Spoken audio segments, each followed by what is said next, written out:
Sa gitna ng mabilis na pag-usbong at patuloy na pagbabago ng Kalakhang, Maynila, may mga lugar na nagsisilbing tahimik na saksi ng kasaysayan.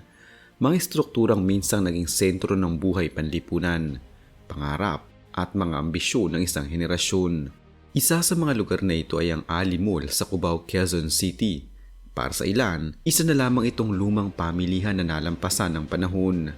Para sa iba, ito ay isang mahalagang bahagi ng kanilang kabataan at alaala. Subalit kung susuriing mabuti, ang Ali Mall ay higit pa sa isang gusali. Ito ay simbolo ng isang yugto sa kasaysayan ng Pilipinas kung kailan ang bansa ay naghahangad na ipakita ang sarili bilang moderno, cosmopolitan at konektado sa pandaigdigang kultura.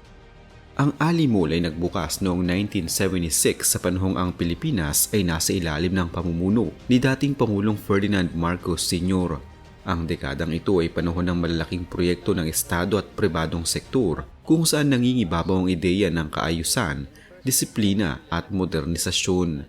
Sa ganitong konteksto isinilang ang Ali Mall bilang bahagi ng mas malawak na plano ng pagpapaunlad ng Araneta Center sa Cubao. Ang Araneta Center ay itinatag at pinangunahan ng pamilyang Araneta, partikular si J. Amado Araneta, isang negosyanteng may malawak na pananaw sa urban development. Mula pa noong dekada 50, pinangarap na ng Araneta na gawing sentro ng komersyo, libangan at transportasyon ng Cubao, isang sentral na lungsod na maaaring pumantay sa mga pangunahing distrito ng Maynila. Bago pa man maitayo ang Ali Mall, kilala na ang Cubao bilang mahalagang lokasyon dahil sa Araneta Coliseum na naging tahanan ng malalaking konsyerto, paligsahan ng palakasan at pandaigdigang kaganapan. Ang pagtatayo ng Ali Mall ay lohikal na hakbang upang palakasin pa ang papel ng Cubao bilang sentro ng aktibidad. Hindi lamang ito basta pamilihan, ito ay dinsenyo bilang kauna-unahang fully enclosed at air-conditioned shopping mall sa Pilipinas. Sa panahong iyon, ito ay isang revolusyonaryong konsepto. Ang karanasan sa pamimili ay naging mas komportable, mas organisado at mas elegante kumpara sa tradisyonal na mga tindahan at palengke. Isa sa pinakamatingkad at pinakanatatanging aspeto ng Ali Mall ay ang pinagmulan ng pangalan nito.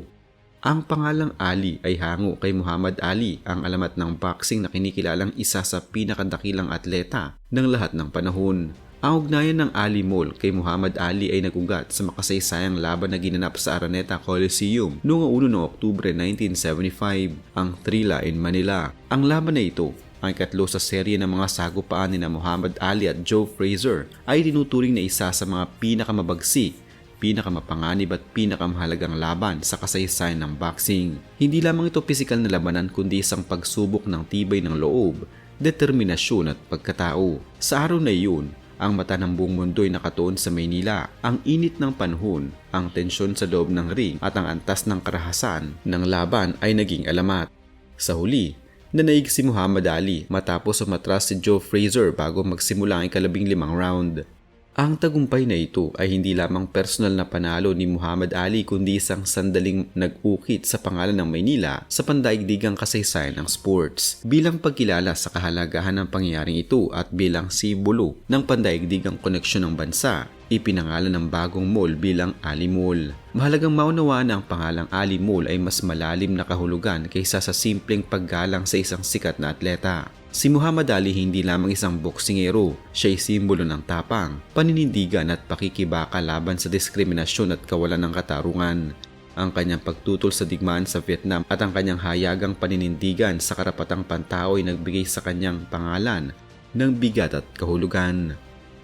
Sa ganitong diwa, ang Ali Mall ay naging simbolo ng lakas ng loob at pandaigdigang kamalayan. Isang gusaling nagdadala ng pangalan ng isang taong kumakatawan sa higit pa sa palakasan. Dahil sa kakaibang pangalan at makabagong disenyo, mabilis na sumikat ang Ali Mall. Noong dekada 70 at 80, ito ay tinuturing na isa sa mga pinakasosyal at pinakaprestihiyosong lugar sa Metro Manila. Ang mga tindahan sa loob nito ay nagbebenta ng mga imported na produkto, dekalidad na gamit at mga kagamitang hindi madaling matagpuan sa isang lugar.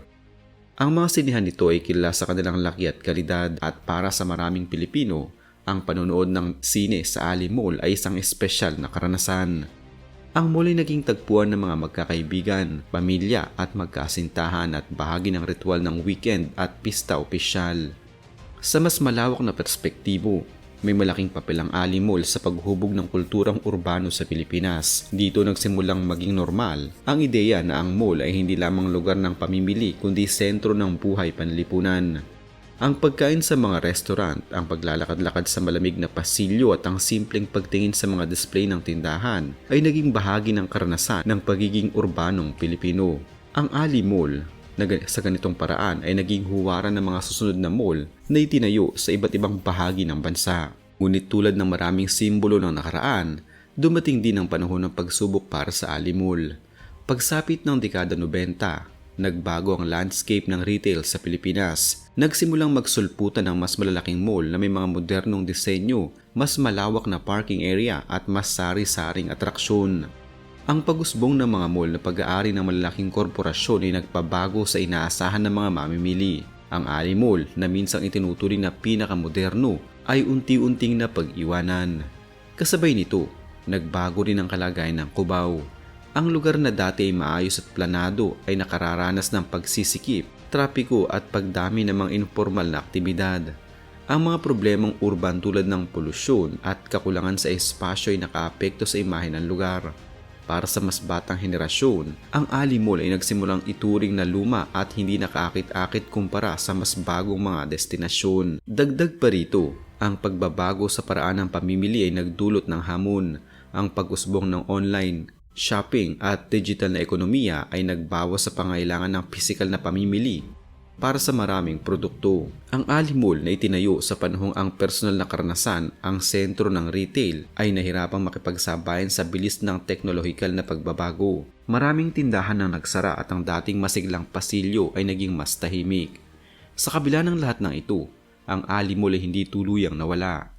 Sa kasalukuyan, ito'y patuloy na pinamamahalaan ng Araneta Group bilang bahagi ng Araneta City. May mga pagsisikap na i-renovate at iangkop ang mall sa modernong pangailangan. Bagamat hindi nito kayang tapatan ang lawak at karangyaan ng mas bagong mall, mayroon pa rin itong mga customers, mga taong mas pinahalagahan ng praktikalidad, katahimikan at nostalgia kaysa sa engrandeng karanasan. Kung susuriin kung mabenta pa rin ang Ali Mall, masasabi na ito ay nasa gitna ng pagitan ng kasikatan at pagkaluma. Hindi na ito pangunahing destinasyon ng karamihan, ngunit hindi rin ito ganap na iniwan. Sa halip, ito ay naging isang uri ng lokal na pamilihan na may natatanging identidad. Isang lugar na nagtataglay ng alaala ng nakaraan habang patuloy na umaangkop sa kasalukuyan. Sa huli, ang kwento ng Ali Mall ay kwento rin ng Maynila at ng Pilipinas. Ito ay salaysay ng ambisyon, tagumpay, pagbabago at pag-angkop. Ang gusaling minsang naging simbolo ng modernidad ay ngayon paalala ng paglipas ng panahon at ng kahalagahan ng kasaysayan. Habang patuloy na umunlad ang lungsod, ang Ali Mall ay nananatiling nakatayo. Hindi na bilang pinakasikat, kundi bilang mahalagang bahagi ng kolektibong alaala ng mga Pilipino. Sa katahimikan ng mga pasilyo nito, naroroon ang mga kwento ng nakaraan na patuloy na bumubulong sa sinumang handang makinig.